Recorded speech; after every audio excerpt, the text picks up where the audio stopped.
quelle est la spécificité de la psychologie cognitive de la production écrite par rapport à la didactique du français ? Dans le contexte scolaire, la psychologie cognitive de la production écrite relève d'une approche complémentaire de celle de la didactique du français, complémentaire en ce sens qu'elle est moins centrée sur le contenu et les modalités de son enseignement que sur l'apprenant susceptible d'intégrer le contenu enseigné. La psychologie cognitive a pu ainsi fournir, au long de près de 40 années de recherche dans le domaine de la production écrite, tout un ensemble d'apports scientifiques dont beaucoup ont été ou sont utilisés pour concevoir des interventions didactiques et pédagogiques. Telle que définie par la psychologie cognitive, la production écrite nécessite le traitement par différents processus mentaux de tout un ensemble de connaissances. Conceptuelles, par exemple, les connaissances relatives au domaine pour lequel on va écrire le texte, pragmatiques, permettant l'adaptation du texte aux intentions communicatives de l'auteur, en fonction du destinataire, du contexte, des connaissances linguistiques relatives aux connaissances textuelles, syntaxiques, orthographiques, et enfin motrices qui permettent la réalisation de la trace écrite. Selon la psychologie cognitive, la production écrite est une activité complexe. Qu'en est-il précisément ?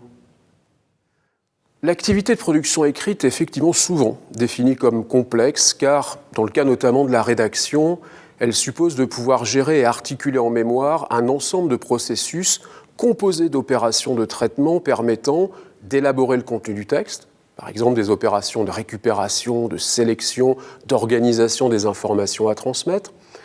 de choisir des formes linguistiques adaptées à la formulation des idées que l'élève a élaborées, le choix du lexique, de la syntaxe, des formes orthographiques. Elle nécessite également de programmer et réaliser les mouvements moteurs nécessaires à l'apparition de la trace écrite et de mettre éventuellement en œuvre des activités de révision comme les relectures ou les corrections de la trace. Alors cette complexité est accrue par le fait que la production écrite est en général ou la plupart du temps une activité monogérée, obligeant le scripteur à élaborer des hypothèses quant à la lisibilité, à la clarté de son message en l'absence du destinataire, ou encore à devoir détecter seul des erreurs d'orthographe en l'absence d'un relecteur.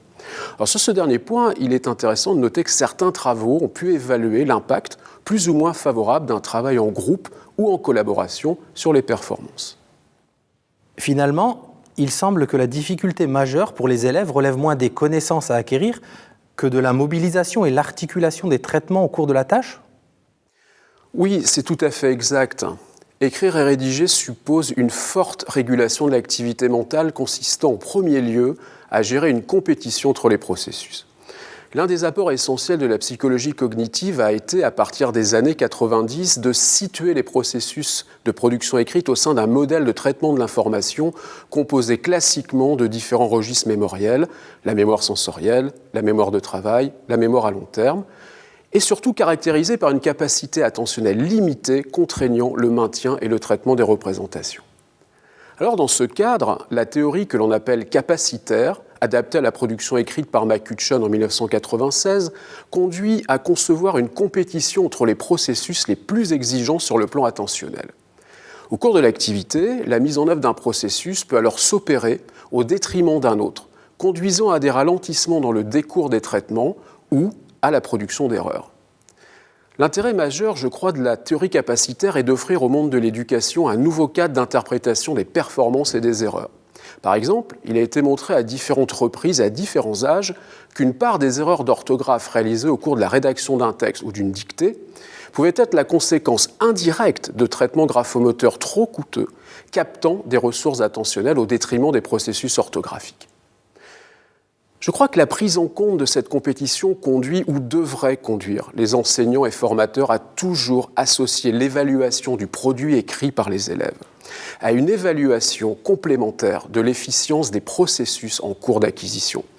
de telle sorte à pouvoir diagnostiquer la cause fonctionnelle des erreurs et procéder à une intervention adaptée. Par exemple, la réduction d'un certain nombre d'erreurs d'orthographe supposerait une intervention non pas en orthographe, mais en graphomotricité dont il s'agirait de réduire le coût par un entraînement ou un dispositif adapté. De même, si l'on raisonne dans le cas de la théorie capacitaire, cela permet de comprendre les effets parfois négatifs d'outils numériques comme le clavier d'ordinateur, qui peut susciter des performances rédactionnelles moindres en raison de la surcharge attentionnelle qu'il entraîne chez des élèves non formés à la dactylographie.